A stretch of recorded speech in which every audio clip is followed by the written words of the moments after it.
Hello everyone, स्वागत है आप सभी का। आज हम बात करने वाले हैं प्लांट्स के बीच होने वाले केमिकल इंटरेक्शन की, जिसे एलिलोपैथी कहा जाता है। एलिलोपैथी जिसे कहते हैं।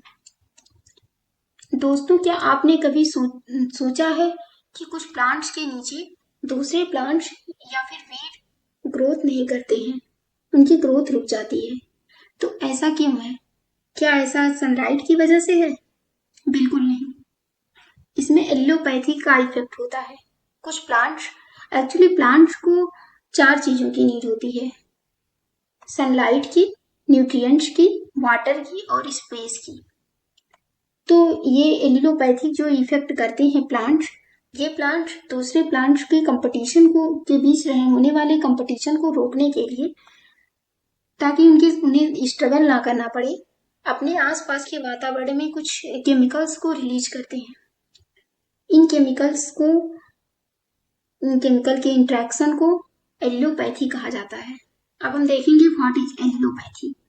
एलिलोपैथी ग्रीक भाषा के, ग्रीक लैंग्वेज के allelon which means of each other, जिसका मतलब है एक दूसरे के साथ, and pathos which means to suffer, जिसका मतलब है सफर करना या फिर स्ट्रगल करना। इट मीन्स एलिलोपैथी में एक दूसरे के साथ स्ट्रगल किया जाता है, एक दूसरे प्लांट्स के साथ स्ट्रगल करना। Allelopathy refers chemicals released into the environment. Allelopathy में केमिकल को रिलीज किया जाता है इनटू इन्वायरमेंट में, वेरी डिफेक्ट्स जो कि अफेक्ट करता है डेवलपमेंट को, ग्रोथ को ऑफ नेबरिंग प्लांट्स, पड़ोसी पौधे के डेवलपमेंट ग्रोथ को अफेक्ट करता है। इसका मतलब यह है कि एलिलोपैथी केमिकल रिलीज करता है वातावरण में, जो कि दूसरे प्लांट्स के, जो आसपास उग रहे प्लांट्स हैं, उनकी ग्रोथ को, उनकी डेवलपमेंट को अफेक्ट करता है। अब हम नेक्स्ट देखेंगे एलिलोपैथी की डिफिनेशन क्या है। Allelopathy is a biological phenomena. यह एक जैविक घटना है बाय विच, जिसके द्वारा एक प्लांट रिलीज करता है केमिकल सब्सटेंस को, बायोकेमिकल्स को इनटू द एनवायरनमेंट, वातावरण में, that affect the growth, germination और development of neighbouring plants. Allelopathy एक जैविक घटना है जिसके अंदर एक प्लांट केमिकल सब्सटेंस, जिसे बायोकेमिकल कहा जाता है, वातावरण में रिलीज करता है, जो कि नेबरिंग प्लांट्स के, मतलब उसके आसपास जितने प्लांट्स उग रहे हैं, उनकी ग्रोथ को, उनकी जर्मिनेशन को और उनके डेवलपमेंट को अफेक्ट करता है। These biochemicals are known as allelochemicals. इन बायोकेमिकल्स को ही एलिलोकेमिकल्स कहा जाता है। अब हम नेक्स्ट देखेंगे एलिलोपैथी को इंटरनेशनल एलिलोपैथी सोसाइटी ने क्या डिफिनेशन दी है। According to international allelopathy society, allelopathy refers to any process involving secondary metabolites. एलिलोपैथी एक प्रक्रिया है जिसमें सेकेंडरी मेटाबोलाइट्स इन्वॉल्व होते हैं, produced by plants, micro organism, viruses and fungi that influence the growth, germination and development of agricultural and biological system, जो कि influence करते हैं उनकी ग्रोथ, उनकी डेवलपमेंट को इन एग्रीकल्चरल और बायोलॉजिकल सिस्टम में। द टर्म एलिलोपैथी, अब हम नेक्स्ट देखेंगे टर्म एलिलोपैथी को, या फिर इसे टेलीटॉक्सी भी कहा जाता है।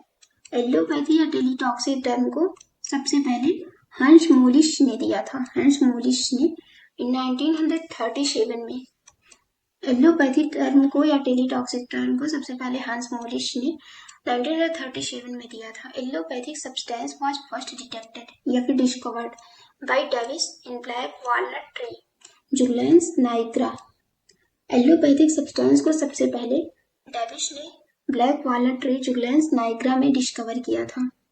उस फोलियर लीचेट, जिसके फोलियर लीचेट में कंटेनिंग जुगलोन पाया गया, जुगलोन वाज फाउंड, जुगलोन पाया गया, टू डैमेज, जो कि डैमेज कर देता है जर्मिनेशन को एंड सीडलिंग ग्रोथ को ऑफ क्रॉप्स के बीनीथ द ट्री, उस प्लांट्स के नीचे उग रहे क्रॉप्स की सीडलिंग ग्रोथ और जर्मिनेशन को डैमेज कर देता है। इट मीन्स एलिलोपैथिक सब्सटेंस को सबसे पहले डेविस ने black walnut tree, Juglans nigra में डिस्कवर किया, जिसके फोलियर लीचेट में जुगलोन पाया गया, जो कि उस प्लांट के, उस ट्री के नीचे उग रही क्रॉप्स की सीडलिंग ग्रोथ और जर्मिनेशन को डैमेज कर देता है।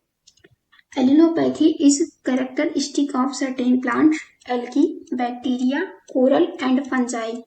एलिलोपैथी कुछ प्लांट्स की, एल्गी की, बैक्टीरिया, कोरल और फंजाई की निश्चित रूप से विशेषता होती है। कुछ प्लांट्स, एल्गी और कुछ बैक्टीरिया या फिर कुछ फंजाई निश्चित रूप से एलिलोपैथिक इफेक्ट नेबरिक प्लांट्स पर करते ही करते हैं। These compounds are known to modify growth. In compounds को मॉडिफाई करने के लिए जाना जाता है, ग्रोथ को, डेवलपमेंट ऑफ प्लांट्स को, जर्मिनेशन को and early seedling growth. It means in compounds को, दूसरे प्लांट की जर्मिनेशन को, उनकी अर्ली सीडलिंग यानी कि जब वो नर्सरी में होते हैं तो उनकी ग्रोथ को और प्लांट्स की ग्रोथ और डेवलपमेंट को मॉडिफाई करने के लिए जाना जाता है। जैसा कि आप इस फिगर में देख सकते हैं, ये है प्लांट्स, ये एलिलोपैथिक इफेक्ट कर रहा है, ये प्लांट्स। इसके रूट से यहाँ पे देखिए वाटर सॉल्युबल फिनोलिक कंपाउंड्स जो कि केमिकल सब्सटेंस है, ये रिलीज किया जा रहा है। और ये नेबरिंग प्लांट्स यानी कि इसके आसपास ये देखिए, ये वाला प्लांट और ये वाला प्लांट जो उगा है, इनकी ग्रोथ को रिड्यूस कर दे रहा है, reduced growth of neighbouring plants.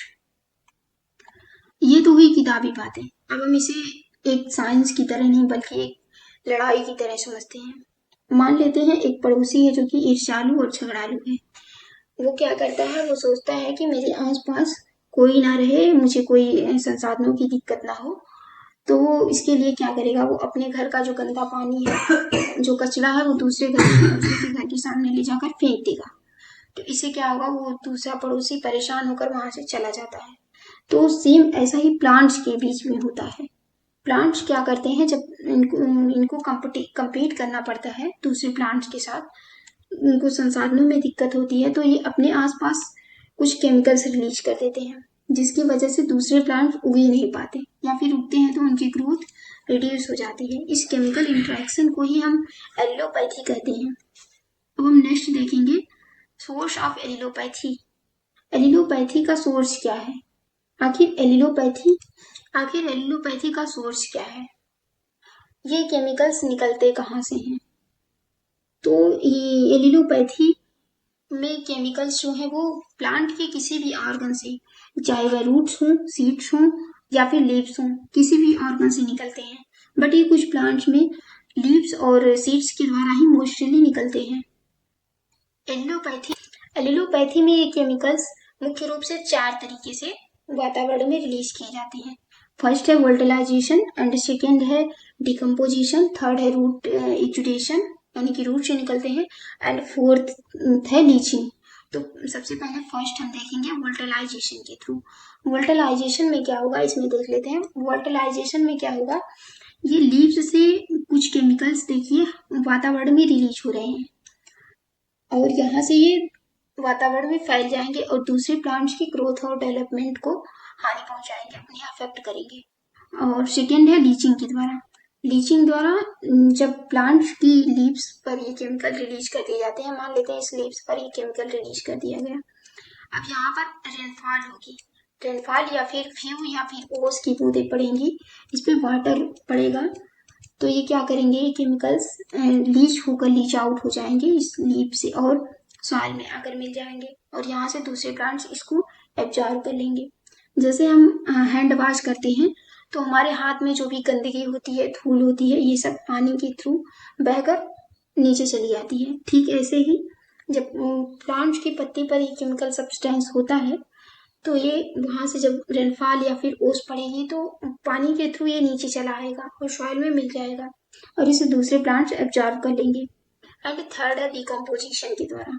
जब कोई प्लांट्स की लीव्स या फिर उसका कोई भी पार्ट उसे टूटकर अलग हो गया, ये देखिए प्लांट से टूटकर लीव्स अलग हो गई है, अब इसमें केमिकल सब्सटेंस, चूंकि ये लीव्स अलग हो रही है फिर भी ये केमिकल सब्सटेंस रिलीज करेगी और ये केमिकल सब्सटेंस रिलीज करेगी, सॉइल में मिलेगी और फिर दूसरे प्लांट्स इसे एब्जॉर्ब कर लेंगे, जिसकी वजह से उन पे एलोपैथिक इफेक्ट हो जाएगा। एंड थर्ड है रूट एक्जिटेशन, फोर्थ है रूट एक्जिटेशन द्वारा। यहाँ पे देखिए रूट से सीधे एक्जुडेट हो रहा है, सीधे प्लांट से केमिकल रूट से सॉइल में मिलाया जा रहा है, जिसकी वजह से दूसरे प्लांट्स इसे जब लेंगे तो उसके लिए हानिकारक होंगे। यहाँ पे हम अब पढ़ लेते हैं इसको, क्या है सोर्स इसका। Allelopathy occurs when one plant species release chemical compounds either directly or indirectly through microbial decomposition of residues that affect another plant species। Allelopathy उत्पन्न होता है जब एक प्लांट स्पीसीज के द्वारा कोई केमिकल कंपाउंड रिलीज किया जाता है, या तो डायरेक्टली होता है या तो इनडायरेक्टली। डायरेक्टली मतलब जैसे लीचिंग के थ्रू हो गया, या फिर रूट एक्जुडेट्स के थ्रू हो गया। इनडायरेक्टली में डिकम्पोजिशन आ जाएगा, through microbial decomposition of residues that affect, जो कि अफेक्ट करता है एनोदर प्लांट स्पीसीज, दूसरे प्लांट स्पीसीज को जो उस वातावरण में उस प्लांट के आसपास उग रहे होते हैं। Production of allelochemicals varies with environment and associated environmental stress. Allelochemicals का उत्पादन वेरी करता है इन्वायरमेंट के साथ, और इन्वायरमेंटल स्ट्रेस मतलब इन्वायरमेंट के से जो तनाव उत्पन्न होता है उनके लिए हानि करता है। It can occur in any plant organ. ये देखिए हमने पहले पढ़ा था अभी कि ये एलिलोकेमिकल्स जो होता है एनी प्लांट ऑर्गन से, राइस में विशेषकर किसी भी प्लांट ऑर्गन से ये निकलते हैं। बट रूट्स, लेकिन रूट्स, सीड और लीव्स के द्वारा are the most common sources. ये मोस्ट कॉमन सोर्स मतलब इनसे ज्यादा निकलते हैं। Sources become important for explanation of allelochemicals for weed control. इन सोर्स का हम यूज इन एलिलोकेमिकल्स को हम वीड कंट्रोल के लिए उपयोगी कर सकते हैं। अब तो हमने ये फिगर समझ लिया, अब हम देखेंगे इसका प्रिंसिपल क्या है। तो दोस्तों अब तक हमने समझा कि एलिलोपैथी क्या है, इसका सोर्स क्या है। अब हम देखेंगे कि एलिलोपैथी काम कैसे करता है, यानी कि इसका प्रिंसिपल क्या है, प्रिंसिपल ऑफ एलिलोपैथी, इसका सिद्धांत क्या है। The central principle of allelopathy arises from the fact that plants and microorganisms collectively produce thousands of chemicals। इसका मुख्य सिद्धांत है कि प्लांट जो होता है और माइक्रो ऑर्गेनिज्म ये हजारों की संख्या में केमिकल रिलीज करते हैं।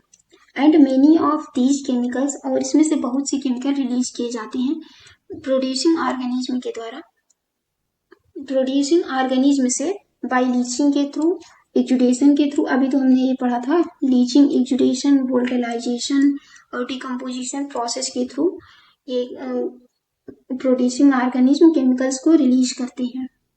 एक्चुअली प्लांट्स और माइक्रो ऑर्गेनिज्म शांत नहीं रहते हैं, ये एक केमिकल फैक्ट्री की तरह कार्य करते हैं। ये अपने लाइफ में हजारों केमिकल्स प्रोड्यूस करते हैं। लेकिन अब हमारा सवाल ये है कि ये केमिकल्स अपने नेबर प्लांट्स तक, अपने आसपास के प्लांट्स तक पहुंचते कैसे हैं।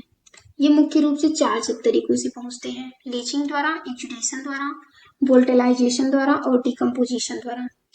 Subsequently some of these compounds known as allelochemicals, इन कंपाउंड्स को एलिलोकेमिकल्स के रूप में जाना जाता है, अल्टर द ग्रोथ और physiological function of organism that encounter them during growth. इन कंपाउंड्स को एलिलोकेमिकल्स कहा जाता है। ये कंपाउंड्स ग्रोथ को, फिजियोलॉजिकल फंक्शन को ऑफ ऑर्गेनिज्म के, किसी भी ऑर्गेनिज्म के ग्रोथ फिजियोलॉजिकल फंक्शन के थ्रू दूसरे प्लांट्स की ग्रोथ के दौरान उनको अफेक्ट करते हैं, अल्टर करते हैं। अब हम इसमें इस फिगर में देख लेंगे। यहाँ पे देखिए केमिकल, अभी हमने देखा कि केमिकल कैसे काम करता है। तो ये देखिए फर्स्ट है वोल्टेलाइजेशन के थ्रू। यहाँ पे देखिए प्लांट से वोल्टेलाइज हो रहा है, यानी कि प्लांट से ये रिलीज हो रहा है केमिकल, यहाँ पे ये रिलीज हो रहा है ऐसे, फिर ये वातावरण में रिलीज होता है और फिर वहां से दूसरे प्लांट्स की वातावरण में मिल जाएगा और दूसरे प्लांट्स की लीव्स जब उसको एब्जॉर्ब करती हैं तो वहां पर ये एलिलोपैथिक इफेक्ट काज करेगा। ये वोल्टेलाइजेशन एक स्मेल के जैसे, स्मेल चारों तरफ फैल जाती है वैसे ही ये अपने वातावरण में आसपास फैल जाएगा और दूसरे नेबर प्लांट्स को उगने से रोकता है। और सेकेंड अब हम देखेंगे लीचिंग के थ्रू। ये देखिए लीव्स में लीचिंग कैसे हो रही है। ये लीव्स में केमिकल इंटरेक्शन, मान लीजिए इन लीव्स पर ऐसे पड़े हैं, ये केमिकल सब्सटेंस है लीव्स में, ठीक है। फिर जब रेनफॉल होगी, यहाँ से रेनफॉल हो रही है, ये रेनफॉल होगी तो ये क्या करेंगे केमिकल्स, या फिर ओस पड़ेगी रात में तो ये केमिकल्स यहाँ से इस लीव्स से निकल कर पानी से धुलकर नीचे आ जाएंगे, सॉइल में आ जाएंगे। और ये जब यहाँ पे आसपास दूसरा प्लांट होता है तो वो न्यूट्रिएंट्स को एब्जॉर्ब करेगा, तो वहां से इस प्लांट्स में पहुंच जाएगा और एलोपैथिक इफेक्ट काज करेगा। मान लीजिए यहाँ पे ये दूसरा प्लांट है, ये मैंने उगा दिया प्लांट, ये क्या करेगा, यहाँ से देखिए सॉइल में मिला है, अब यहाँ से ले लेगा न्यूट्रिएंट्स को और यहाँ से इनको इन येलो केमिकल्स को भी एब्जॉर्ब कर लेगा और यहाँ इनकी फीड को, इनकी ग्रोथ को रोक देगा। और थर्ड है डिकम्पोजिशन के द्वारा।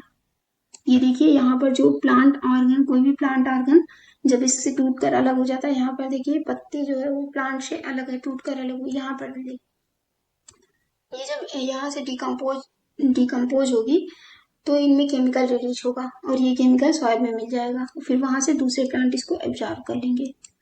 थर्ड है एक्जुडेशन फ्रॉम रूट्स। यहाँ पे देखिए रूट्स के द्वारा एक्जुडेट हो रहा है, ये देखिए रूट्स है, यहाँ से ये मान लीजिए ये सब केमिकल है, ये केमिकल सब्सटेंस है, ये सब रिलीज होके सॉइल में मिल जाएंगे और फिर यहाँ से दूसरा प्लांट इसे एब्जॉर्ब कर लेगा। अब हम नेक्स्ट देखते हैं एलिलो केमिकल्स क्या है। ये जो केमिकल्स रिलीज हो रहे हैं, आखिर ये केमिकल्स हैं क्या? Allelochemicals are mostly so called secondary metabolites. इन एलिलो केमिकल्स को ही सेकेंडरी मेटाबोलाइट्स कहते हैं, जो कि प्रोड्यूस किए जाते हैं ऑर्गेनिज्म के द्वारा, such as plants, animals or microorganisms and which are not needed for primary metabolism.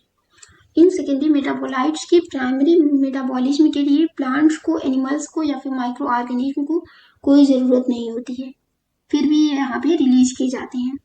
भले ये इनकी आवश्यकता नहीं है, प्राइमरी मेटाबॉलिज्म का काम नहीं करते हैं, बट ये इनकी इकोलॉजिकल बैलेंस को, इकोलॉजिकल फंक्शन को काउंटर बैलेंस करते हैं एबायोटिक और बायोटिक स्ट्रेस से।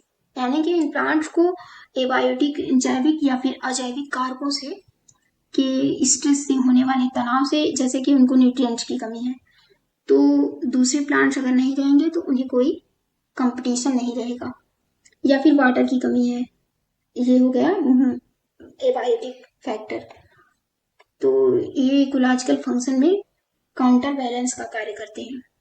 एलिलो chemicals are found to be released to environment in appreciable quantities like as roots, root exudates, leaf lichens, roots and other degrading plant residues. एलिलोकेमिकल्स को पाया गया, environment में release किए गए, एप्रिसिएबल मतलब पर्याप्त मात्रा में, रूट एक्जुडेट्स के थ्रू, लीफ लिचेट्स के थ्रू, रूट्स के थ्रू और दूसरे डिग्रेडेटिंग प्लांट रेसिड्यू के थ्रू। एलिलोकेमिकल्स अफेक्ट अदर ऑर्गेनिज्म, ये प्रभावित करते हैं दूसरे ऑर्गेनिज्म को, या तो उनकी आइदर इन दी फिजियोलॉजी, या तो उनकी फिजियोलॉजी को, या फिर ग्रोथ को, या फिर उनके बिहेवियर को, या फिर उनकी लाइफ हिस्ट्री को, उन सभी को एलिलोकेमिकल्स प्रभावित करते हैं। इट मीन्स एलिलोकेमिकल्स जो है वो दूसरे ऑर्गेनिज्म की फिजियोलॉजी को, ग्रोथ को, बिहेवियर को और उनकी लाइफ हिस्ट्री को अफेक्ट करता है। यहाँ पे कुछ कॉमन केमिकल्स, एलिलोकेमिकल्स दिए गए हैं। सिनेमिक और बेंजोइक एसिड है, फ्लेवोनॉइड्स है, टर्पेंस है, एंड वन मोस्ट इम्पॉर्टेंट है फिनोलिक एसिड। फिनोलिक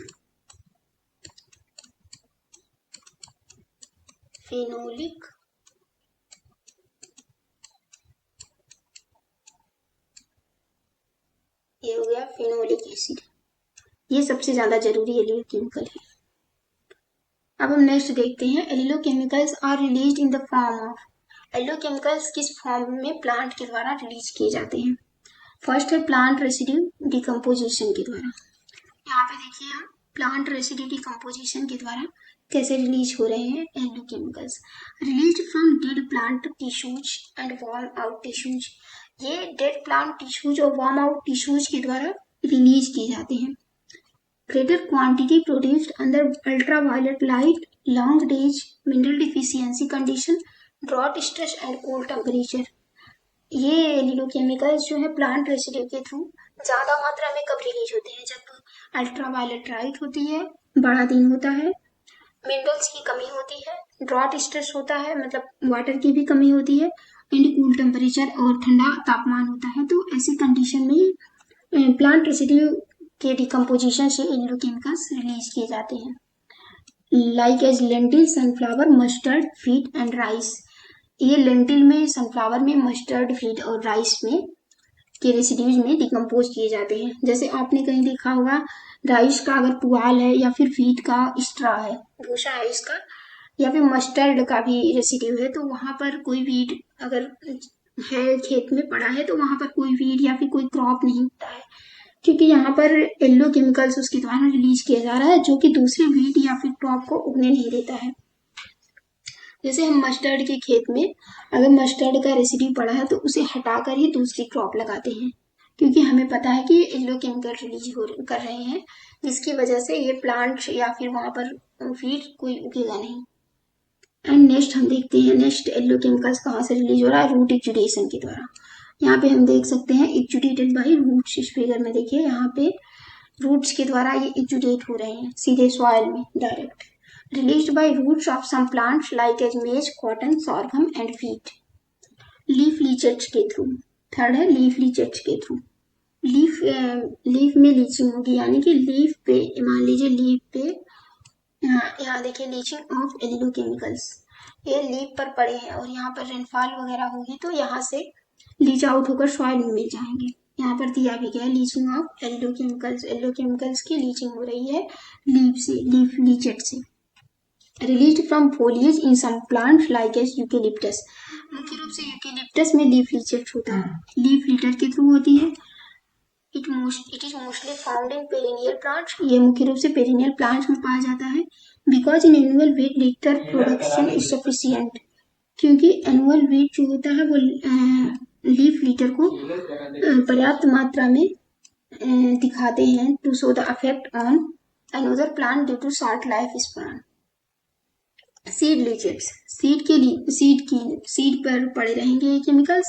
मान लेते हैं यहाँ पे ये है, यहाँ पे मान लीजिए प्लांट का ये सीड है, अगर ये सीड है तो इस सीड पर केमिकल्स रिलीज होकर ऐसे इस सीड पर केमिकल पड़े हैं, ये देखिए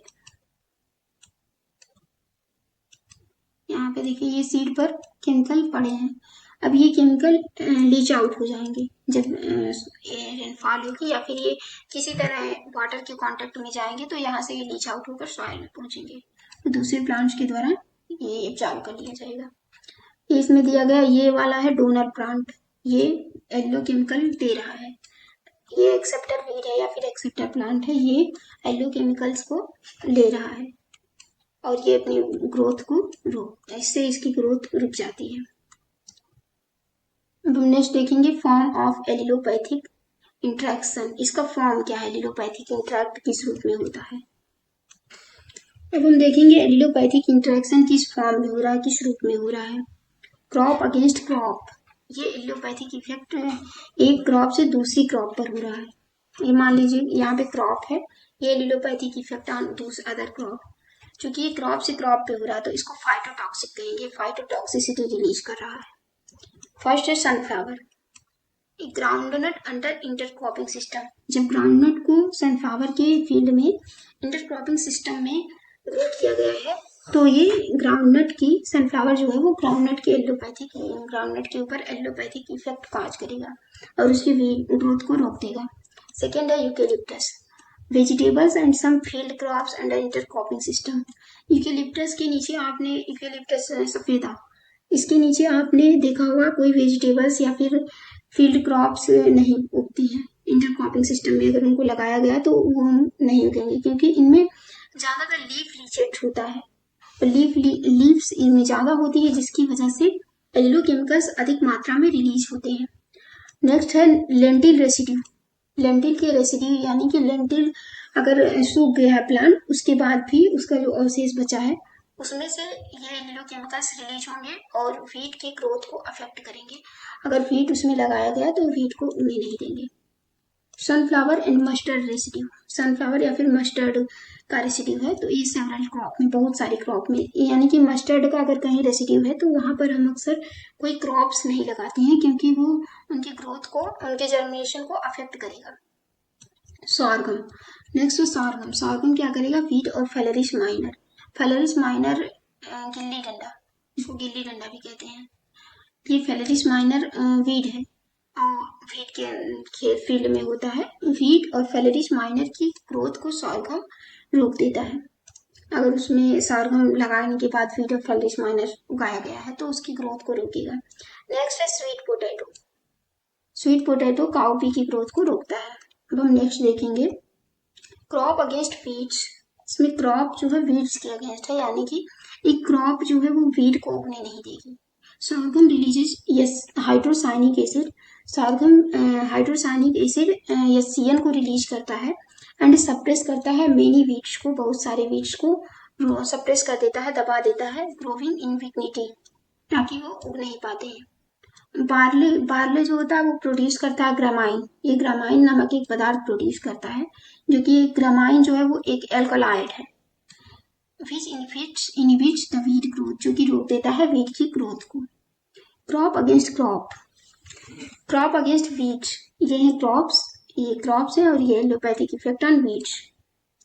वीट ओट एंड पीच के रूटिजिडेट्स क्या करते हैं, चिनोपोडियम एल्बम जिसको बथुआ कहते हैं, लैम्स क्वार्टर, इसकी ग्रोथ को रोक देते हैं।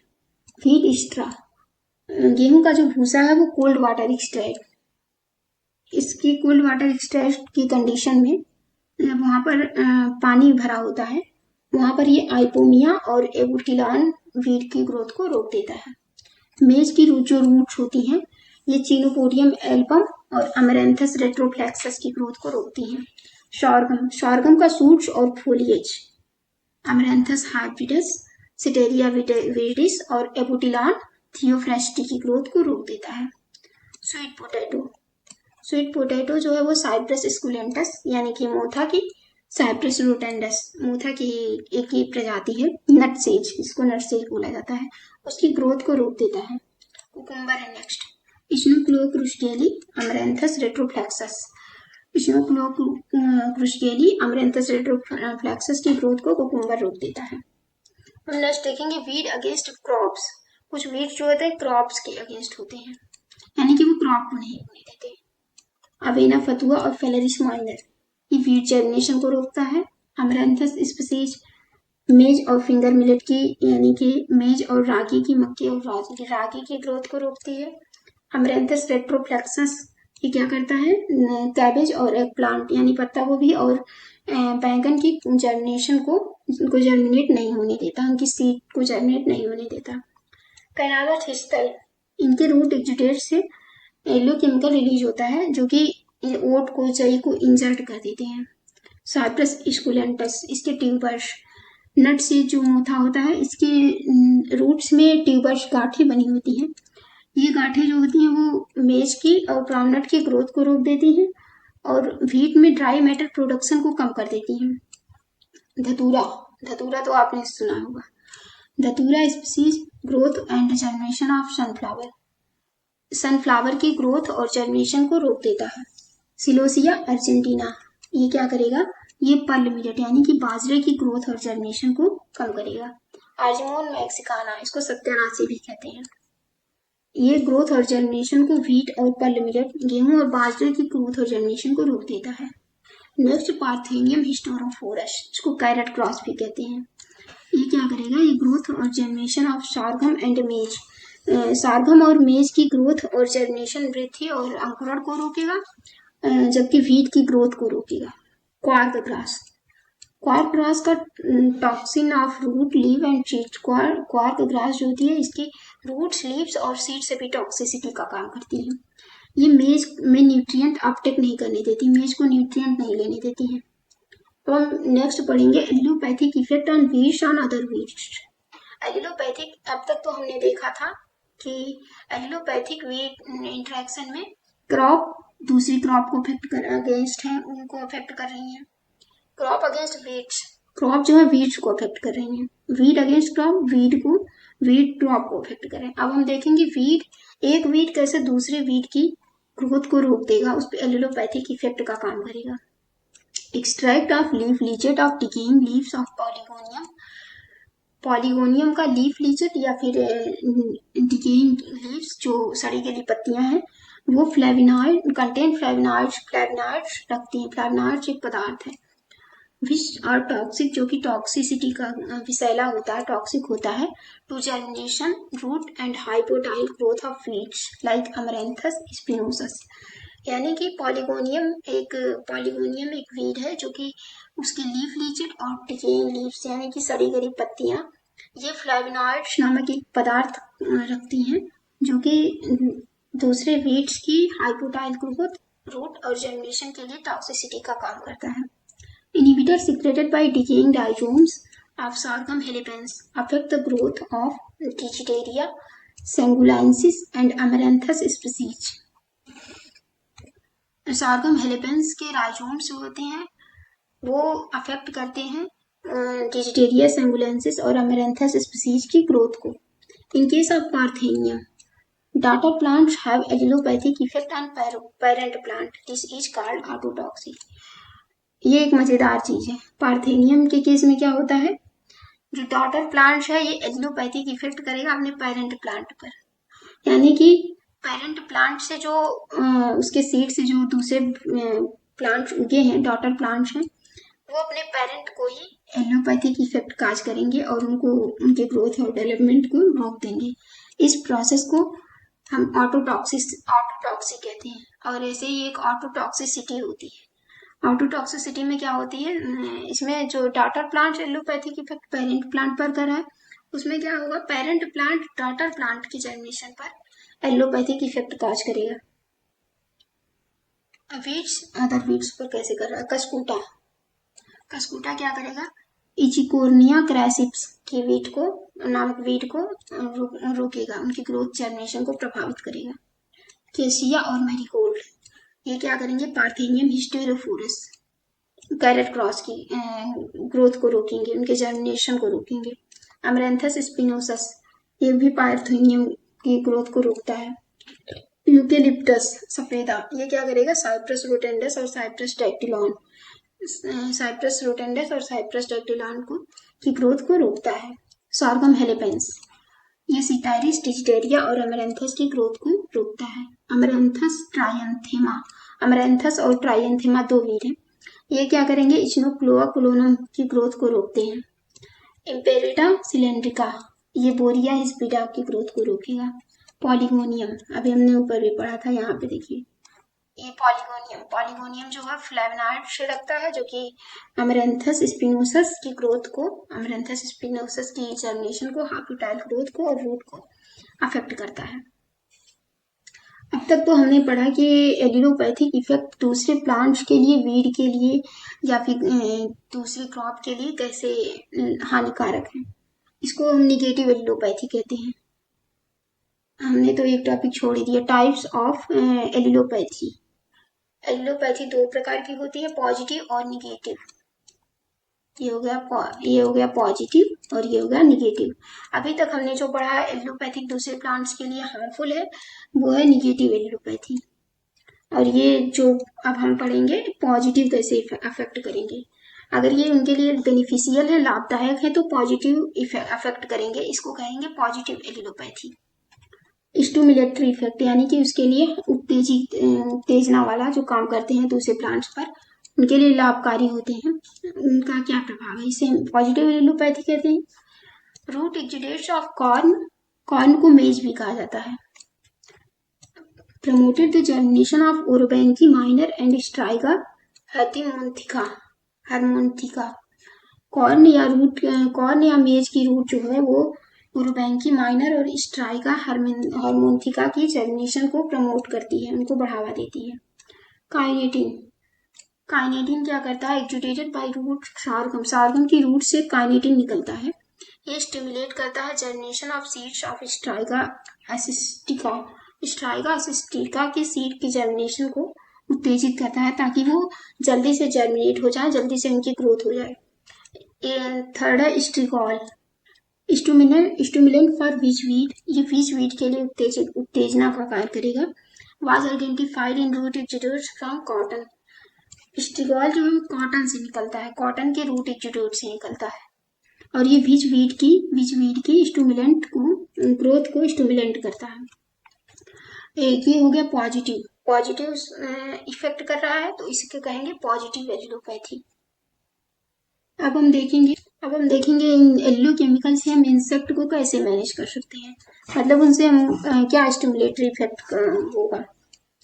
क्योंकि प्लांट्स में जो हम इंसेक्टिसाइड यूज कर रहे हैं, आजकल ज़्यादा इंसेक्टिसाइड यूज हो रहे हैं, तो उसकी वजह से प्लांट्स में जो इंसेक्ट होते हैं क्रॉप पर, वो उसके प्रति रेजिस्टेंट हो जाते हैं, प्रतिरोधक का कार्य, प्रतिरोधी हो जाते हैं। यानी कि बहुत बार बार एक ही प्रकार के अक्सर करके हम जब इंसेक्टिसाइड का खेत में यूज करेंगे, फील्ड में यूज करेंगे, तो वो इंसेक्ट जो है वो उस इंसेक्टिसाइड के प्रति रजिस्ट हो जाएगा। यानी हम इंसेक्ट एक तो केमिकल अपने खेत में डाल रहे हैं और दूसरे वो इसके ऊपर कोई काम भी नहीं करेगा क्योंकि वो इंसेक्ट रजिस्टेंट हो गया है। तो जिसकी वजह से अगर हम एलोपैथिक इफेक्ट के द्वारा इंसेक्ट मैनेजमेंट कर सकते हैं तो वो बहुत अच्छा होगा क्योंकि ये नेचुरल है। जैसे हम नीम की पत्तियों को यूज करके इंसेक्ट को, जैसे नीम की पत्तियां मुख्य रूप से एफिड्स को दूर कर देती हैं, तो नीम की पत्तियों को यूज करके हम इंसेक्ट मैनेजमेंट कर सकते हैं। Insect are another huge problem for agriculture and forestry. Insect जो है दूसरी सबसे बड़ी समस्या है एग्रीकल्चर कृषि के लिए और फॉरेस्ट्री बागवानी के लिए। Synthetic chemicals have been used as insecticide, but with their increased use, the insect are becoming resistant to these chemicals. अभी हमने समझा था कि सिंथेटिक केमिकल्स का यूज इंसेक्टिसाइड में करते हैं हम, लेकिन ये इंक्रीज कर देते हैं इंसेक्ट को, क्योंकि इंसेक्ट जो है रेजिस्टेंट हो गए हैं उस केमिकल से, उस इंसेक्टिसाइड के से रेजिस्टेंट हो गए हैं, तो वो उससे कोई लाभ नहीं होने वाला। दस द एलोपैथिक केमिकल्स, इस प्रकार से ये allopathic chemicals can be use किए जा सकते हैं एक नेचुरल डिफेंस के रूप में, एक प्राकृतिक सुरक्षा के रूप में, अगेंस्ट इंसेक्ट अटैक के विरुद्ध नेचुरल डिफेंस के रूप में यूज किए जा सकते हैं। और प्लांट्स और फॉरेस्ट, पौधे पर या फिर फॉरेस्ट जंगल में या फिर फॉरेस्ट्री में या हॉर्टिकल्चर में। फॉर एग्जाम्पल के लिए नीम, अभी हमने देखा नीम ट्री प्रोड्यूस डिफरेंट कंपाउंड्स, नीम ट्री जो है वो डिफरेंट कंपाउंड्स प्रोड्यूस करता है, डिफरेंट एल्लो केमिकल्स रिलीज करता है दैट इनहिबिट द पेस्ट, जो कि रोक देते हैं पेस्ट को, सच एज ग्रीन सीसाल्टेलिड, व्हाइट फ्लाई, सफेद मक्खी, स्ट्रॉबेरी एफिड्स को, ये इन पेस्ट को रोक देते हैं।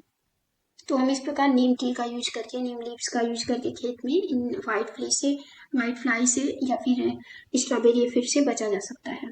These compounds can be isolated and applied to crops, इन कंपाउंड्स का यूज आइसोलेट करने के लिए किया जा सकता है and applied to crops like an insecticide, और क्रॉप्स में इंसेक्टिसाइड के रूप में यूज किया जा सकता है।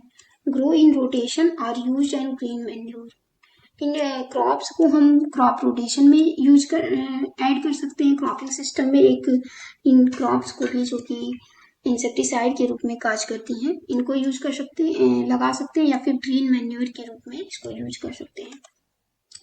हम नेक्स्ट देखेंगे मैनेजमेंट ऑफ प्लांट एलियोपैथी। प्लांट एलियोपैथी का मैनेजमेंट हम कैसे करेंगे? अरेंजमेंट ऑफ क्रॉपिंग सिस्टम के थ्रू कर लेंगे। जैसे क्रॉपिंग सिस्टम में हम ऐसे क्रॉप को ऐड करते हैं जो कि एलोपैथिक इफेक्ट कॉज कर रही है, तो इससे क्या होगा कि वो दूसरे प्लांट्स, जब दूसरी क्रॉप्स हम उगाएंगे तो उससे कुछ फीड्स नहीं उगते हैं। फर्स्ट है crop allelopathy can be effectively use to control weeds in the field. Crop allelopathy effective रूप से प्रभावी तरीके से वीड्स को कंट्रोल करती है इन फील्ड में। सेकेंड है by intercropping those field crops, intercropping के द्वारा इन फील्ड क्रॉप्स को हम इन फील्ड क्रॉप में वीड को सप्रेस कर सकते हैं ऑफ द नेक्स्ट क्रॉप के वीड को सप्रेस कर सकते हैं इंटरक्रॉपिंग के द्वारा। हम उसमें इंटरक्रॉपिंग कर देंगे जिससे वो एलोपैथिक इफेक्ट कॉज करेगा और नेक्स्ट क्रॉप के वीड को सप्रेस कर देगा। एक्स्ट्रा मल्चिंग के द्वारा भी हम प्लांट एलोपैथी का मैनेजमेंट कर सकते हैं। It provides the sustainable weed management, ये एक सस्टेनेबल वीड मैनेजमेंट प्रोवाइड करता है, क्योंकि ये कोई केमिकल नहीं है, ये नेचुरल केमिकल है, तो ये क्या करेगा, वीड मैनेजमेंट को सस्टेनेबल करेगा। उससे प्लांट्स में जो वीड है खेत में वो उस वीड के प्रति सस्टेनेबल उसके लिए वो एलोपैथी काज करेगा, जिसकी वजह से वो उसके प्रति रेजिस्टेंट नहीं होंगे, प्रतिरोधक नहीं होंगे। The allelochemicals from decomposed extra can suppress wheat growth. Allelochemicals जो decomposed extra से decomposed extra होता है, जो भूसा होता है वो डिकम्पोज होता है तो वो वीट की ग्रोथ को सप्रेस कर देता है। जैसे कहीं पे अगर खूब ज़्यादा भूसा है तो वहाँ पर कोई भी क्रॉप या फिर कोई भी वीट नहीं उग पाता है, ये इसलिए वीट की ग्रोथ को सप्रेस करेगा। Advantage of allelopathy. अब हम नेक्स्ट देखेंगे एलिलोपैथी का एडवांटेज क्या है। क्या करता है, limit competition for space, light, nutrients and water. ये स्पेस लाइट न्यूट्रिएंट्स और वाटर के लिए कंपटीशन को कम कर देता है। ऑटोटॉक्सिसिटी क्रिएट करता है। अभी हमने ऑटोटॉक्सिसिटी पढ़ा था कि इसमें क्या होता है कि पेरेंट प्लांट अपने डॉटर प्लांट पर ही एलिलोपैथिक इफेक्ट छोड़ता है। यहाँ पे हम देख भी लेते हैं, chemical produced inhibits germination of its own seed. अपने ही सीड की जर्मिनेशन के लिए केमिकल प्रोड्यूस करेगा जिससे उनकी ग्रोथ जर्मिनेशन रुक जाता है। इसको कहेंगे ऑटोटॉक्सिसिटी। और ऑटोटॉक्सी क्या है, ऑटोटॉक्सी में डॉटर प्लांट पेरेंट प्लांट पर उनकी ग्रोथ के लिए केमिकल रिलीज करेगा जिससे उनकी ग्रोथ, पेरेंट प्लांट की ग्रोथ और डेवलपमेंट अफेक्ट होगी। Allelopathic weed suppression through the use of cover crops. Allelopathic weed suppress किए जा सकते हैं यूज ऑफ कवर क्रॉप्स के प्रयोग द्वारा, मल्चिंग के द्वारा, या फिर कवर क्रॉप्स, कुछ कवर क्रॉप जैसे कि मूंग वगैरह है, इनसे वीट को सप्रेस किया जा सकता है। Allelopathic in weed management. Weed management में एलिलोपैथी का क्या use. For instance, dry dodder powder has been found to inhibit the growth of water hyacinth eventually kill the weed. Dry dodder powder के use के द्वारा हम water हैशिंथ यानी कि जलकुंभी की ग्रोथ को रोक सकते हैं और उस वीड को किल कर सकते हैं। Likewise carrot grass powder found to detrimental to other aquatic weeds. Detrimental का मतलब है निगेटिव अफेक्ट करेगा। कैरेट ग्रॉस का पाउडर को हम दूसरे एक्वेटिक वीड के लिए उस जल में डाल देंगे जिसकी वजह से उनकी ग्रोथ रुक जाती है। द प्रेजेंस ऑफ मैरीगोल्ड की उपस्थिति में टेजेटस इरेक्टा। मैरीगोल्ड प्लांट की उपस्थिति में exerted adverse allelopathic effect on Parthenium species growth. Marigold की उपस्थिति में कोई भी पार्थेनियम स्पीशीज का प्लांट नहीं उग सकता है, वो इसके लिए एलिलोपैथिक इफेक्ट का काम करेगा। द वीड सेना cassia species show suppressive effect on parthenium.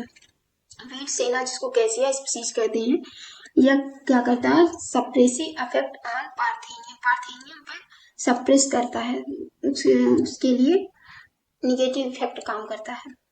Eucalyptus tree leaf leeches have been shown to suppress the growth of nutsedge and Bermuda grass.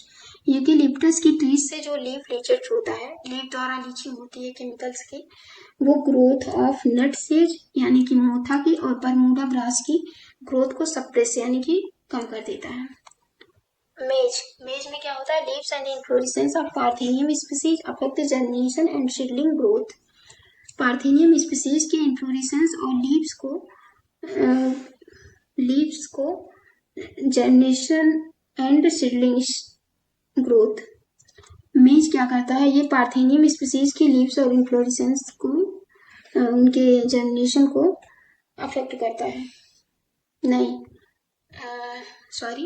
Parthenium species की लीव्स और इन्फ्लोरेसेंस के द्वारा मेज की जर्मिनेशन और सीडलिंग ग्रोथ अफेक्ट होती है। Tubers of Cyperus रोटेस्कुलेंटस।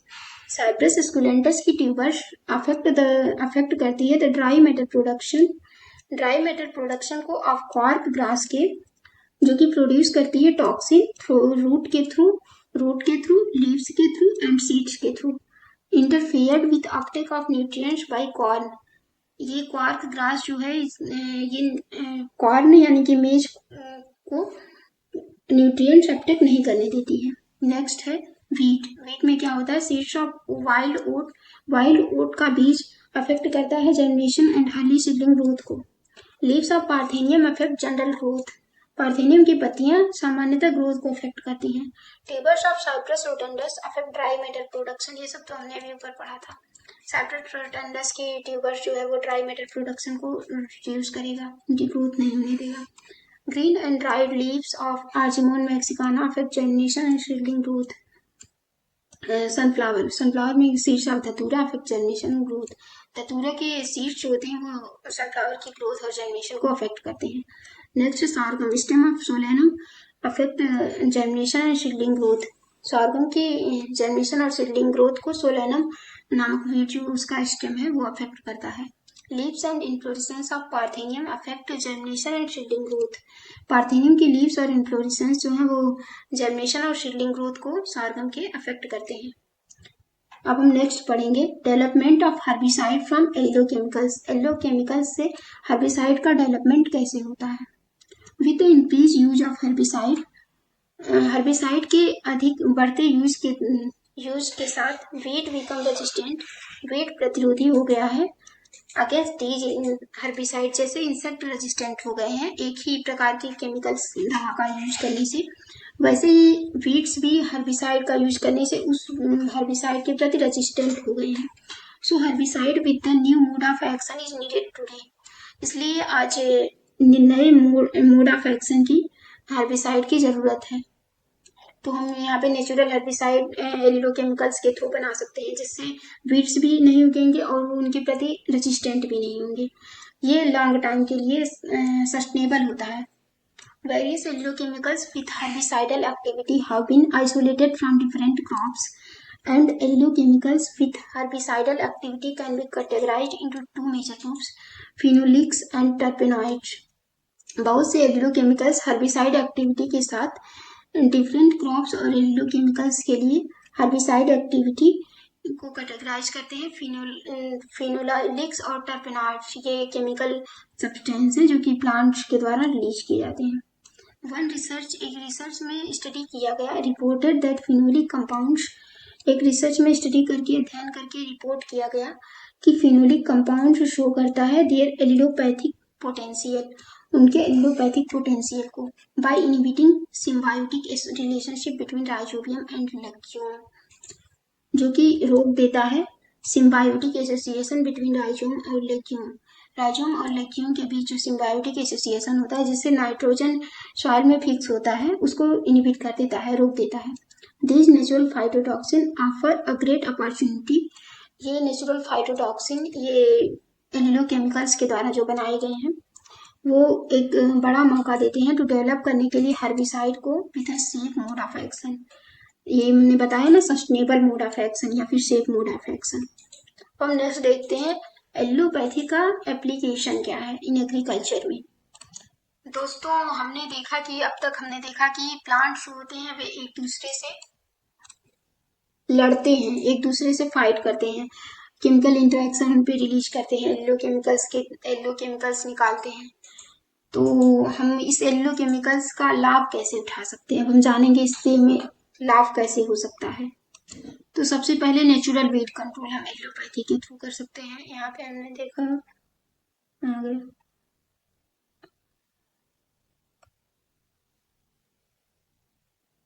यहाँ पे हमने वीड मैनेजमेंट कर सकते हैं एलोपैथी के थ्रू, ठीक है।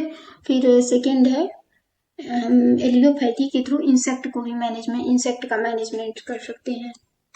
और थर्ड है एलोपैथी के थ्रू हम हर्बिसाइड को एल्लोकेमिकल्स के थ्रू हम हर्बिसाइड डेवलप कर सकते हैं जिससे वीड भी रजिस्ट नहीं होगा। या फिर एल्लोकेमिकल्स के द्वारा हम इंसेक्टिसाइड डेवलप कर सकते हैं जिससे कि इंसेक्ट किसी भी एक स्पेसिफिक इंसेक्टिसाइड के थ्रू रजिस्ट नहीं होगा और ये वातावरण को भी नुकसान नहीं करेंगे। हम एल्लोकेमिकल्स के थ्रू बायो हर्बिसाइड बना सकते हैं। वैज्ञानिकों ने एल्लोकेमिकल्स को क्या किया, पहचाना है, फिर इसके बाद इनसे दवाइयाँ मेडिसिन हर्बिसाइड बनाया है जिससे कि वीड्स भी मर जाएं और उनके प्रति रजिस्ट ना हो। अब यहाँ पे देखेंगे development of biopesticide from allelochemicals. Biopesticide का डेवलपमेंट एल्लोकेमिकल्स के थ्रू कैसे हो रहा है। बाइलोफॉस, साइंटिस्ट ने बाइलोफॉस बनाया, एक माइक्रोबियल एल्लोकेमिकल्स फाउंड इन स्ट्रेप्टोमाइसिस हाइग्रोस्कोपिकस। एक माइक्रोबियल एल्लोकेमिकल्स है जो कि स्ट्रेप्टोमाइसिस हाइग्रोस्कोपियस के लिए बनाया गया, इसमें पाया गया। Salvia species. सेकेंड है साल्विया स्पीसीज। ये क्या करता है, रिलीज करता है 1,8 सिनियोल 1,8 सिनियोल रिलीज करता है which has a phytotoxic effect, जो कि एक फाइटोटॉक्सिक इफेक्ट देता है। Use in rice for control of annual grass. इसका यूज राइस में एनुअल ग्रॉस को और ब्रॉड लीफ वेव्स को कंट्रोल करने के लिए किया जाता है साल्विया स्पीसीज का। अल्टरनेरिया, थर्ड है Alternaria alternata. Alternaria alternata produces AAL toxin. AAL toxin produce करता है Alternaria alternata which is used against lycopersici fungus in tomato, जिसका यूज हम टोमेटो के फील्ड में लाइकोपर्सिकाई फंगस के विरुद्ध कर सकते हैं। अल्टरनेरिया अल्टरनेट का use. Adoption of crops and their cultivars having an allelopathic effect. Crops का एडॉप्शन और उनके कल्टीवार्स का एडॉप्शन एक एलिलोपैथिक इफेक्ट होता है ऑन वीड्स पर और the subsequent crop like as sorghum, जैसे कि सार्गम। अब हम यहाँ पे देख लेते हैं, ये एक प्लांट है, ये है डोनर प्लांट। ये देखिए एलिलोपैथिक डोनर प्लांट है, यही केमिकल रिलीज कर रहा है, यही अपने आसपास किसी प्लांट को रहने नहीं देना चाह रहा है। तो ये देखिए वातावरण में केमिकल सबसे पहले वोल्टेलाइजेशन के थ्रू रिलीज करा है। यहाँ पे देखिए केमिकल वातावरण में रिलीज हो रहा है। अब ये वातावरण में चला गया, अब यहाँ से ये वातावरण से देखिए प्लांट्स जो है वो एब्जॉर्ब कर रहे हैं। ये देखिए ये हो गया, ये एब्जॉर्ब कर रहा है, ठीक है। क्योंकि ये इस प्लांट्स के नेबर है, इसके नजदीकी है, तो ये इसकी ग्रोथ को इनहिबिट कर देगा, रोक देगा। एंड सेकेंड है लीचिंग के थ्रू। यहाँ पे देखिए लीचिंग हो रही है, ये देखिए लीफ से लीचिंग हो रही है, यहाँ पे ये सारी लीफ से लीचिंग हो रही है, लीफ रिजेक्ट हो रहा है, तो यहाँ से लीचिंग हो गई। अब यहाँ से ये लीचिंग के थ्रू एब्जॉर्ब करेगा, ये देखिए नेबर प्लांट है, ये एब्जॉर्ब कर रहा है, यहाँ से इसकी ग्रोथ को इनहिबिट हो जाएगी, ग्रोथ इनहिबिट हो जाएगी। थर्ड है रूट एक्जुडेशन के द्वारा। यहाँ पे देखिए रूट, ये देखिए ये सारी रूट्स हैं, रूट से एक्जुडेट हो रहा है बाय एलिलोकेमिकल्स। ये एलिलोकेमिकल्स फिर आएगा इस प्लांट्स के पास और यहाँ पे सॉइल में मिलकर आ जाएगा और ये प्लांट इसे एब्जॉर्ब कर लेगा, जिससे क्या होगा, इसकी ग्रोथ रुक जाती है, इनहिबिट हो जाती है। एंड फोर्थ है डिकम्पोजिशन। ये देखिए प्लांट डेड मटेरियल है, ये प्लांट पार्ट है, पुआल वगैरह या फिर लीव्स वगैरह, ये प्लांट डेड मटेरियल जो होते हैं वो रिलीज करते हैं एलिलोकेमिकल्स। ये एलिलोकेमिकल्स रिलीज करती हैं यहाँ पे, ये एलिलोकेमिकल्स फिर सॉइल में मिल जाएंगे और वहां से लीचिंग के थ्रू दूसरे प्लांट के द्वारा इसको एब्जॉर्ब कर लिया जाएगा, एब्जॉर्प्शन कर लिया जाएगा, जिससे इस प्लांट की ग्रोथ इनहिबिट हो जा रही है। इसलिए ये प्लांट एलिलोपैथिक रिसीवर कहलाएगा, ये एलिलोपैथिक रिसीवर। ये देखिए ये नेबर प्लांट नहीं है, दूर का है, इसलिए ये इसकी ग्रोथ नहीं रुकी है, इनहेंस ग्रोथ। जैसे दूर के ढोल सुहाने होते हैं ना, वैसे ये दूर का है, तो ये इससे कोई इसकी दुश्मनी नहीं है, ये इस पे कोई अपना एलिलोकेमिकल नहीं रिलीज कर रहा है। ओके, अब हम इसको एक बार लास्ट रिवीजन, क्विक रिवीजन कर लेते हैं स्टार्टिंग से। तो सबसे पहले है एलिलोपैथी। एलिलोपैथी एक दूसरे के साथ प्लांट सफर करते हैं। एलिलोपैथी में इन्वायरमेंट में केमिकल्स को रिलीज किया जाएगा और इससे नेबर प्लांट जो है वो एलिलोकेमिकल्स को ले लेंगे, जिससे इनकी ग्रोथ रुक जाएगी। एलिलोपैथी में ये इस एलिलोपैथी वर्ड को सबसे पहले हंस मोलिस ने इंट्रोड्यूस किया था। एलियोपैथिक सब्सटेंस को सबसे पहले, एलियोकेमिकल्स को सबसे पहले डेविस ने ब्लैक वालनट ट्री में जुगलेंस नाइटा में खोजा। इसमें एक जुगलोन पाया गया जो कि जर्मिनेशन ग्रोथ को क्राफ्ट के ग्रोथ और जर्मिनेशन को इनहिबिट कर देता है। और फिर इसके बाद एलिलोपैथी का सोर्स क्या है, आखिर ये आते कहाँ से हैं। तो एलिलोपैथी जो है वो प्लांट के किसी भी ऑर्गन से रूट, सीड्स, लीव्स या फिर रूट एक्जुडेट्स के द्वारा ये एलिलोकेमिकल्स एलिलोपैथी रिलीज होती है, एलिलोपैथी से होती है, जिसकी वजह से ये एलिलोकेमिकल्स वातावरण में फैल जाते हैं और दूसरे प्लांट्स इसे ले लेते हैं। एलिलोपैथी में क्या होगा कि ये सोर्स मुख्य रूप से चार तरीकों से आते हैं। फर्स्ट है वोल्टेलाइजेशन के थ्रू। वोल्टेलाइजेशन के थ्रू क्या होगा, इसमें प्लांट्स की लीव्स से एक स्मेल की तरह, एक सुगंध या फिर दुर्गंध की तरह इसमें से केमिकल्स जो है वातावरण में फैल जाएगा और सेकेंड है लीचिंग के थ्रू। लीचिंग के थ्रू क्या होता है, इसमें जैसे हम हाथ को पानी से धुलते हैं तो हाथ की सारी गंदगी नीचे पानी के साथ धुलकर चली जाती है। ठीक वैसे ही जब लीव्स पर केमिकल सब्सटेंस ऊपर आ जाते हैं, तो जब रेनफॉल या फिर ओस या फिर कोहरा पड़ता है तो लीव्स से ये केमिकल सब्सटेंस नीचे आ जाते हैं और दूसरे प्लांट इसे एब्जॉर्ब कर लेते हैं। थर्ड है डिकम्पोजिशन के थ्रू। जब प्लांट का कोई पार्ट इस प्लांट से देखिए यहाँ पे अलग हो गया है, तो इससे क्या होता है कि ये प्लांट अलग हो गया, फिर भी ये केमिकल येलो केमिकल रिलीज करेगा, इससे ये सॉइल में मिल जाएगा और फिर इसमें भी लीचिंग हो जाएगी। जब रेनफॉल होगी तो लीचिंग हो जाएगी, तो वहां से दूसरा प्लांट इसे एब्जॉर्ब कर लेगा। यहाँ पे देखिए लीचिंग ऑफ प्लांट लीटर, यही देखिए यहाँ पे इस लीव्स में डिकम्पोजिशन होगा, यहाँ पे लीचिंग हो रही है प्लांट लीटर की और दूसरे प्लांट इसे एब्जॉर्ब कर लेंगे। ये देखिए transformation bye micro organism in soil. Micro organism के द्वारा सॉइल में ट्रांसफॉर्म किए जा रहे हैं और दूसरे प्लांट यहाँ से इसको एब्जॉर्ब कर लेंगे। फोर्थ है रूट इंजुडेशन के द्वारा। डायरेक्ट रूट ही इंजुडेट करती हैं, निकालती हैं येलो केमिकल्स, और ये सॉइल में साल से दूसरे प्लांट इसको एब्जॉर्ब कर लेते हैं। अब हम देख रहे हैं कि इसका प्रिंसिपल क्या है, काम कैसे करता है। तो ये मुख्य रूप से हजारों केमिकल्स रिलीज करता है और ये लीचिंग, एक्सुडेशन, वोल्टलाइजेशन और डिकम्पोजिशन के प्रोसेस के थ्रू दूसरे प्लांट इसको रिलीज करते हैं। यहाँ पे भी आप वही देख सकते हैं। फिर हम येलो केमिकल्स की बात कर किए थे। येलो केमिकल्स को सेकेंडरी मेटाबोलाइट्स कहा जाता है और ये प्लांट्स, एनिमल्स और माइक्रो ऑर्गेनिज्म में कोई सेकेंडरी मेटाबोलाइट्स की कोई ज़रूरत नहीं होती है, लेकिन ये चूंकि एबायोटिक और बायोटिक स्ट्रेस को कम करने के लिए उनके इकोलॉजिकल फंक्शन को काउंटर बैलेंस करते हैं। येलो केमिकल्स एनवायरनमेंट में लीफ लीचेस, रूट एग्जीक्यूटिव्स, रूट्स और दूसरे प्लांट रेसिड्यू के द्वारा रिलीज किए जाते हैं। कॉमन येलो केमिकल्स है फिनोलिक एसिड। फिनोलिक एसिड सबसे इंपॉर्टेंट है। सिनेमिक और बेंजोइक एसिड है, फ्लेवोनॉइड्स है, टर्पेन्स है, ये सब कॉमन येलो केमिकल्स हैं। ये हमने देखा था एलोपैथिक इंट्रैक्शन का फॉर्म क्या है, वो किस रूप में दूसरे प्लांट्स पर अफेक्ट करें, दूसरे क्रॉप पर या फिर दूसरे प्लांट पर। अगर एक क्रॉप दूसरे क्रॉप पर एलोपैथिक इफेक्ट करे तो ये इसके लिए फाइटोटॉक्सिक कहलाएगा, फाइटोटॉक्सिसिटी क्रिएट करेगी। क्रॉप अगेंस्ट वीड्स, हमने देखा कि क्रॉप जो है वो वीड्स के विरुद्ध कैसे फाइटोटॉक्सिक इफेक्ट, एलोपैथिक इफेक्ट काज करेगी, इनकी वीट ग्रोथ को इनहिबिट कर देगी। और थर्ड हमने देखा था वीट अगेंस्ट क्रॉप्स, एक वीट कैसे दूसरे वीट के प्रति एलोपैथिक अफेक्ट करेगी।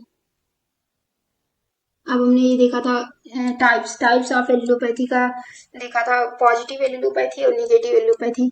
निगेटिव एलोपैथी में डेट्रीमेंटल इफेक्ट करेगी या फिर हार्मफुल इफेक्ट करेगी, और पॉजिटिव एलोपैथी में पॉजिटिव यानी कि उसके लिए बेनिफिट रहेगा। ये पॉजिटिव इफेक्ट इसमें क्या होगा, कॉर्न की रूट जो होती है वो पैरेंकीमाइनर और स्ट्राइका को के जर्मिनेशन को प्रमोट करेंगी। ऐसे ही सब भी हैं। ये हमने देखा कि येलो केमिकल्स के द्वारा हम इंसेक्ट को कैसे मैनेज कर सकते हैं ताकि वो इंसेक्ट के प्रति रेजिस्टेंट भी ना हो और उसके लिए सस्टेनेबल रहे, लॉन्ग टाइम के लिए बने रहें। यहाँ पे हमने देखा प्लांट एलोपैथी का, फिर हमने मैनेजमेंट पढ़ा। इसका मैनेजमेंट हम क्रॉपिंग सिस्टम में इस क्रॉप को ऐड करके उस एलोपैथिक वीट को जो कि दूसरे वीट को कंट्रोल कर रहा है, या फिर क्रॉप को ऐड करके जो कुछ अगली नेक्स्ट क्रॉप के वीट को रोक देगी उसको ऐड करके इंटरक्रॉपिंग के थ्रू हम एलोपैथी का मैनेजमेंट कर सकते हैं। एक्स्ट्रा मल्चिंग के थ्रू कर सकते हैं। एक तो एक्स्ट्रा मल्चिंग क्या करेगा, एक्स्ट्रा मल्चिंग से क्या होगा कि एक तो हम एक्स्ट्रा मल्चिंग से उसमें मैन्योर भी होगी, खेत में खाद भी बनेगी और इससे सस्टेनेबल वीड मैनेजमेंट भी होगा।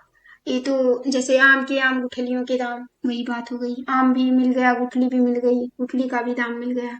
वैसे इसमें होगा कि एक तो एक्स्ट्रा खाद भी दे रही है, जो उसका भूसा है, पुआल है, रेसिड्यू है, उसका अगर हम मल्चिंग के रूप में यूज कर रहे हैं, और दूसरे सस्टेनेबल फीड मैनेजमेंट का भी काम कर रही है। ये हमने दो इंपॉर्टेंट टर्म और पढ़े थे, ऑटोटॉक्सिसिटी और ऑटोटॉक्सी। ऑटोटॉक्सी में क्या होगा, पेरेंट प्लांट अपने डॉटर प्लांट को की ग्रोथ जर्मिनेशन को इनहिबिट करेगा, और ऑटोटॉक्सिसिटी में उल्टा है उसका, पेरेंट प्लांट अपने ही सीड को जर्मिनेट नहीं होने देता है। हमने वीड मैनेजमेंट पढ़ा, इसमें वीड मैनेजमेंट हम कैसे कर सकते हैं। फिर एलोपैथी का एप्लीकेशन क्या है एग्रीकल्चर में, ये भी हमने देख लिया। तो आप लोग इसे एलोपैथी को रिवाइज कर लीजिएगा।